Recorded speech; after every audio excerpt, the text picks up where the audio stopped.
Assalamualaikum warahmatullahi wabarakatuh. Perkenalkan, nama saya Nurul Mutmainah Karnadi dari kelas 12 Nia Aljasari.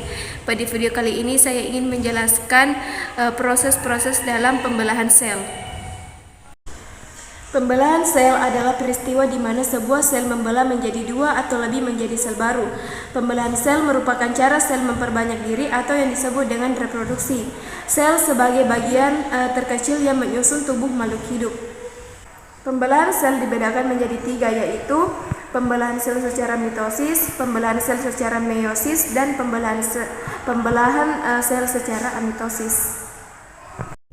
Yang pertama adalah pembelahan sel secara mitosis, adalah pembelahan sel yang hasilkan dua sel anakan dengan karakter sama seperti sel induk secara genetik. Dalam pembelahan mitosis terdapat 4 fase pembelahan, yakni profase, metafase, anafase, dan telofase. Pada tahap profase adalah fase saat kromosom sudah mengganda, kemudian memadat, lalu membran inti mulai rusak menjadi bagian-bagian kecil atau fragmen. Pada tahap metafase adalah fase saat kromosom berjajar pada bidang pembelahan. Anafase adalah saat kromosom bergerak menuju kutub yang berlawanan, lalu pada akhir anafase kedua kutub sel memiliki kromosom yang jumlahnya sama. Pada tahap telofase, fase saat membran inti mulai kembali bergabung lalu terbentuk dua sel anakan yang bersifat diploid.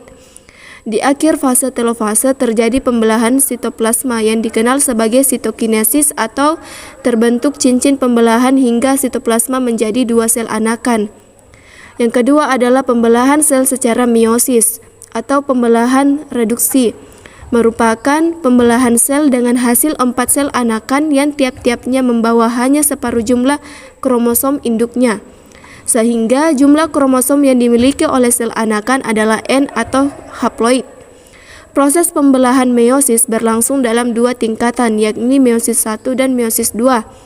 Meiosis 1 terdiri dari 4 tahapan, yaitu profase, metafase, anafase, dan telofase. Pada profase, membran inti mulai rusak menjadi bagian-bagian kecil atau fragmen, dan kromosom sudah mengganda kemudian memadat. Pada metafase, kromosom berjajar pada bidang pembelahan. Anafase, kromosom bergerak menuju ke kutub-kutub yang berlawanan. Dan pada tahap telofase, kromosom homolog memisah dan bergerak ke kutub-kutub yang berlawanan. Lalu, membran inti mulai terbentuk kembali dan terbentuknya dua sel anakan yang bersifat haploid. Pada tahap meiosis 2 terdiri dari 4 tahapan juga, yaitu profase, metafase, anafase, dan telofase. Pada tahap profase, membran inti mulai rusak menjadi bagian-bagian kecil. Pada metafase, kromosom berjajar pada bidang pembelahan. Pada tahap anafase, kromosom bergerak menuju ke kutub-kutub yang berlawanan. Dan pada fase telofase, membran inti terbentuk kembali, lalu terbentuk 4 sel anakan yang bersifat haploid. Yang ketiga adalah pembelahan sel secara amitosis, yaitu pembelahan amitosis pada umumnya terjadi pada organisme uniseluler, yaitu organisme yang hanya tersusun oleh satu sel seperti bakteri dan cyanobacteria. Pembelahan amitosis adalah pembelahan yang spontan di mana sel langsung berangkat menjadi dua. Organisme uniseluler seperti bakteri dan cyanobacteria sel prokaryotik yang tidak memiliki membran inti.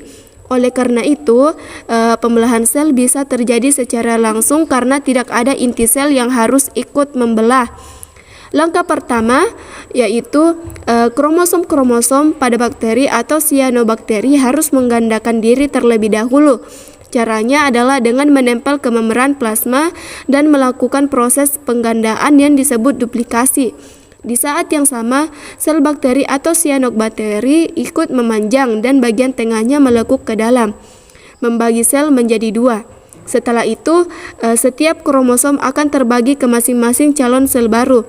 Terakhir, akan terbentuk sekat dan kedua calon sel itu secara terpisah. Akhirnya, sel bakteri menjadi dua sel yang sama persis dengan susunan membentuk kromosom yang sama yang disebut sebagai sel anak. Sedangkan sel awal yang dua sel anak tadi disebut sebagai sel induk. Mungkin cukup sekian atas penjelasan saya mengenai pembelahan sel.